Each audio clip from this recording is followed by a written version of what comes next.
नमस्कार, मैं हूं आपके साथ इश्तियाक अहमद और आप देख रहे हैं आर्य न्यूज। बुलेटिन की शुरुआत करेंगे इस वक्त बड़ी और अहम खबर से, जो कि लखनऊ से आ रही है। लखनऊ में प्राइवेट अस्पतालों की मनमानी जारी है और वहीं आपको बता दें, अस्पताल ने हेड इंजरी के मरीज से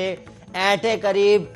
लाखों रुपए और 4 दिन में अस्पताल ने ऐंठे हैं करीब 5 लाख और 2 लाख बकाया है और मौत के बाद भी अस्पताल रुपए की कर रहा है मांग। और वहीं तीमारदारों से अस्पताल कर्मियों ने की धक्का मुक्की। इस वक्त की बड़ी और अहम खबर, जहां पर एक अस्पताल ने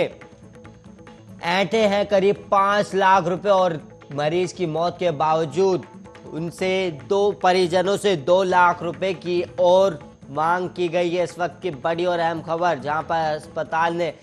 हेड इंजरी के मरीज से करीब लाखों रुपए की लूट की है। और वहीं आपको बता दें, 4 दिन में अस्पताल ने ऐंठे करीब 5 लाख रुपए और उसके अलावा 2 लाख का अभी भी बकाया है और मौत के बाद भी अस्पताल रुपए की कर रहा है मांग।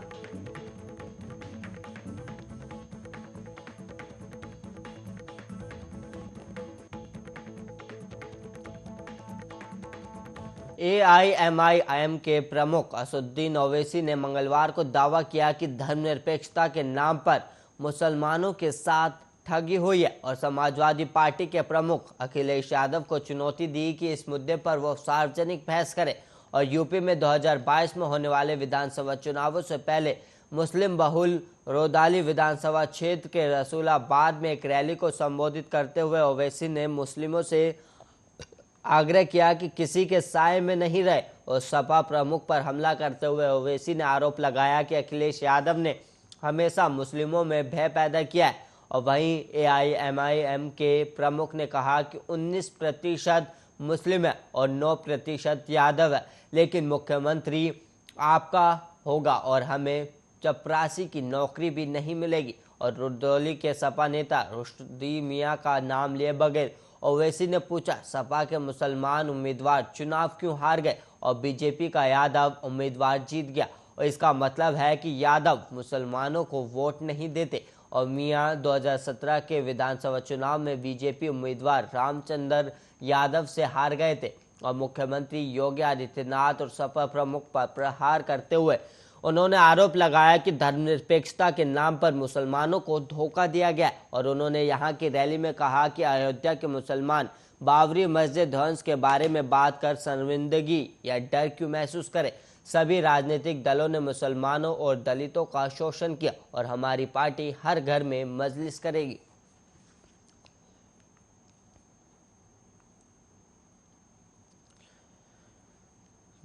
दिल्ली विश्वविद्यालय में अंडर ग्रेजुएट कोर्स में सीट हासिल करने की अपनी संभावनाओं के बारे में जानने के लिए उम्मीदवारों को अक्टूबर तक इंतजार करना होगा। दरअसल डीयू के एडमिशन कमेटी के अध्यक्ष ने मंगलवार को पुष्टि की है कि डीयू अंडर ग्रेजुएट कोर्सेज के लिए पहली कट ऑफ लिस्ट 1 अक्टूबर को जारी की जाएगी और वहीं रजिस्ट्रेशन फॉर्म में अब और करेक्शन की अनुमति नहीं दी जाएगी। और इस संबंध में कमेटी के अध्यक्ष राजीव गुप्ता ने कहा कि 1 अक्टूबर को पहली कट ऑफ डेट के रूप में चुना गया है और क्योंकि हम उन सभी छात्रों को समायोजित करना चाहते हैं जो हायर सेकेंडरी लेवल पर कंपार्टमेंट परीक्षा और इम्प्रूवमेंट परीक्षा के लिए उपस्थित हो रहे हैं, क्योंकि सीबीएसई फिजिकल मोड में एग्जाम आयोजित कर रहा है और इसलिए हम उन छात्रों को भी मौका देना चाहते थे। और सीबीएसई कंपार्टमेंट और इम्प्रूवमेंट परीक्षा 16 सितंबर को समाप्त हो रही है और डीयू को उम्मीद है कि इन एग्जाम के परिणाम 1 अक्टूबर तक घोषित कर दिए जाएंगे। और वहीं आपको बता दें कि बोर्ड ने उन छात्रों को फिजिकल समीक्षा में बैठने की अनुमति दी है जो ऑनलाइन परीक्षा परिणाम से खुश नहीं। और वहीं पोर्टल को फिर से खोलने पर गुप्ता ने कहा कि ज़्यादातर यूजी कैंडिडेट्स ने अपने पेरेंट्स के सुपरविजन में फॉर्म भरे हैं, तो इसी वजह से करेक्शन जैसी कोई समस्या नहीं है।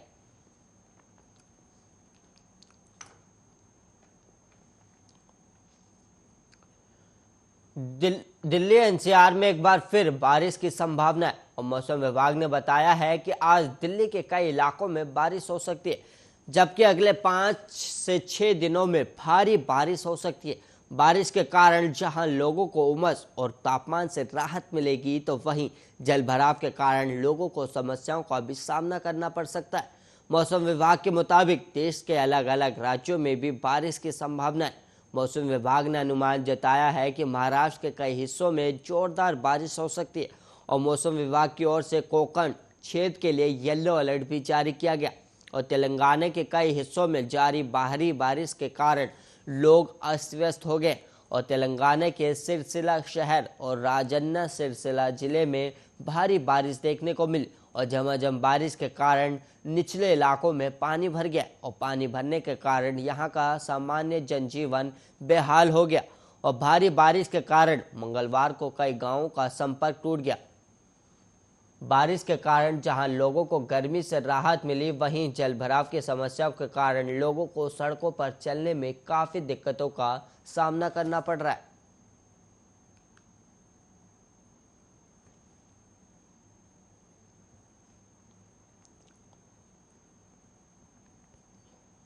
और वहीं कांग्रेस ने अब साफ कर दिया है कि वह पश्चिम बंगाल की भवानीपुर सीट पर होने वाले विधानसभा उपचुनाव में अपना उम्मीदवार नहीं उतारेगी। बंगाल कांग्रेस के अध्यक्ष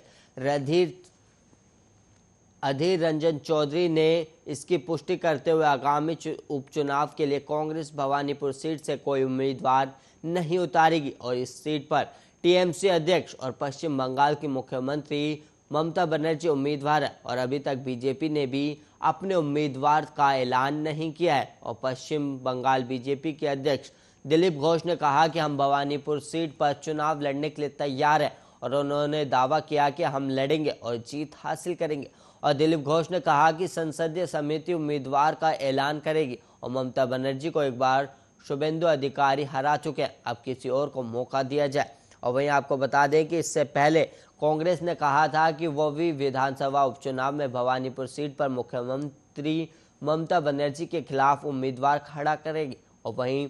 प्रदेश कांग्रेस कमेटी की एक बैठक में फैसला किया गया था कि कांग्रेस ये उपचुनाव लड़ेगी और पश्चिम बंगाल प्रदेश कांग्रेस के अध्यक्ष अधीर रंजन चौधरी ने कहा था कि ज्यादातर नेता तृणमूल कांग्रेस के खिलाफ चुनाव लड़ने के पक्ष में थे और हमने फैसला किया कि भवानीपुर सीट विधानसभा क्षेत्र में उम्मीदवार खड़ा किया जाए। और वहीं गौरतलब है कि तृणमूल कांग्रेस ने रविवार को मुख्यमंत्री ममता बनर्जी को भवानीपुर विधानसभा सीट पर होने वाले उपचुनाव के लिए आधिकारिक रूप से अपना उम्मीदवार घोषित कर दिया और निर्वाचन आयोग ने शनिवार को उपचुनाव की घोषणा की, जिसके साथ दक्षिण कोलकाता की इस सीट पर तृणमूल कांग्रेस का उपचुनाव प्रचार शुरू हो गया और राज्य सरकार ने किसी भी संवैधानिक संकट से बचने के लिए आयोग से चुनाव कराने का अनुरोध किया था।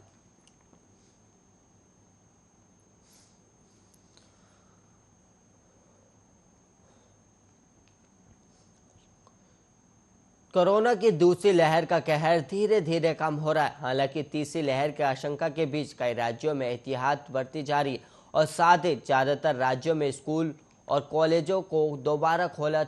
जा चुका है, तो कुछ राज्यों में इसे खोले जाने की तैयारी की जा रही है। देश की राजधानी दिल्ली में भी कोरोना का कहर कम होने के बाद ऊपरी कक्षा के स्कूल खोल दिए गए। हालांकि पहली से 8वीं तक के स्कूलों को खोले जाने का अभी भी इंतजार किया जा रहा है।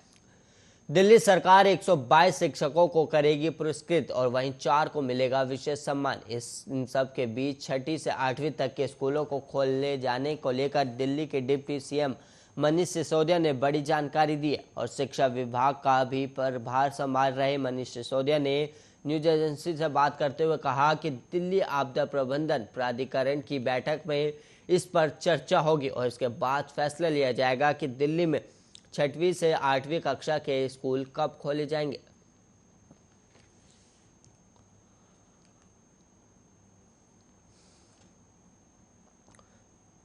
छत्तीसगढ़ के सीएम भूपेश बघेल के पिता नंद कुमार बघेल को पुलिस ने गिरफ्तार कर लिया और गिरफ्तारी के बाद उन्हें रायपुर की एक अदालत में पेश किया गया और नंद कुमार के वकील गजेंद्र सोनकर ने कहा कि कोर्ट ने उन्हें 15 दिनों की न्यायिक हिरासत में भेज दिया गया है। और वहीं नंद कुमार बघेल पर ब्राह्मण समाज के खिलाफ विवादित बयान देने का आरोप है और सर्व ब्राह्मण समाज की शिकायत पर रायपुर के डीडी नगर थाने की पुलिस ने शनिवार देर रात 75 वर्षीय नंद कुमार बघेल के खिलाफ प्राथमिकी दर्ज की थी और एक पुलिस अधिकारी के मुताबिक शिकायत में संगठन ने आरोप लगाया कि हाल में मुख्यमंत्री के पिता ने ब्राह्मणों को विदेशी बताकर लोगों से उनका बहिष्कार करने की अपील की है और उन्होंने कथित तौर पर लोगों से ब्राह्मणों को गांव में घुसने नहीं देने का भी आह्वान किया और अधिकारी ने शिकायत के हवाले से बताया कि नंद कुमार बघेल पर भगवान राम के बारे में भी कथित तौर पर अपमानजनक टिप्पणी करने का आरोप है। और उन्होंने बताया कि संगठन ने अपनी शिकायत में कहा कि मुख्यमंत्री के पिता की कथित टिप्पणी का वीडियो सोशल मीडिया प्लेटफॉर्म पर उपलब्ध है और पुलिस के मुताबिक नंद कुमार बघेल के खिलाफ भारतीय दंड संहिता की धारा 153A के बीच धर्म, जाति, जन्म संस्थान और निवास और भाषा के आधार पर पैदा करना और वहीं धारा 505 का मामला दर्ज किया गया है।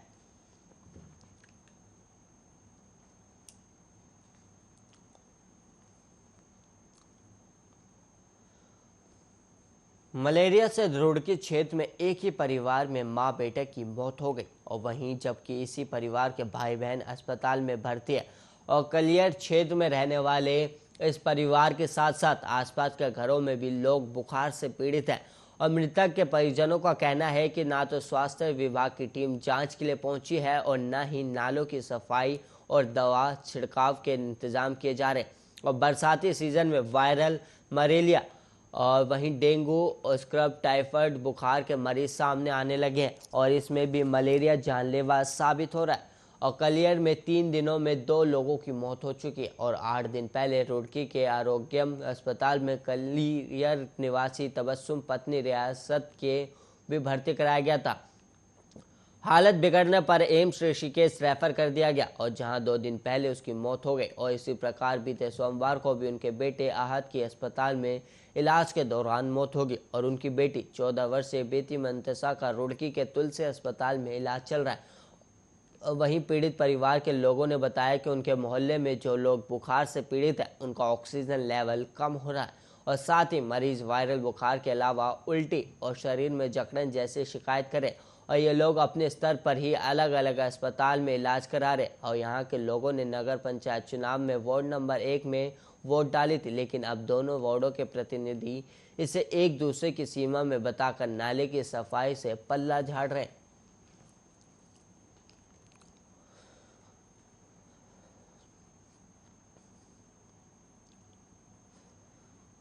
उत्तराखंड में बीते 24 घंटे में 14 नए कोरोना संक्रमित मिले और वहीं एक मरीज की मौत हो गई, जबकि 21 मरीजों को ठीक होने के बाद घर भेजा गया और सक्रिय मामलों की संख्या 371 पहुंच गई। स्वास्थ्य विभाग की ओर से जारी बुलेटिन के अनुसार मंगलवार को 19,646 सैंपलों की जांच रिपोर्ट नेगेटिव आई और जबकि 5 जिलों अल्मोड़ा, बागेश्वर, पौड़ी, रुद्रप्रयाग और उत्तरकाशी में एक भी संक्रमित मरीज नहीं मिला। और उधर चमोली, हरिद्वार, पिथौरागढ़, टिहरी और उधम सिंह नगर में एक, चंपावत में 2, देहरादून में 4 और नैनीताल में 3 संक्रमित मरीज सामने आए हैं। और वहीं राज्य में अब तक कोरोना के कुल संक्रमितों की संख्या 3,43,139 हो गई और इनमें से 3,29,327 लोग ठीक हो चुके। राज्य में कोरोना के चलते अब तक कुल 7,389 लोगों की जान जा चुकी है और उधर 72,661 लोगों को कोरोना की वैक्सीन दी गई है।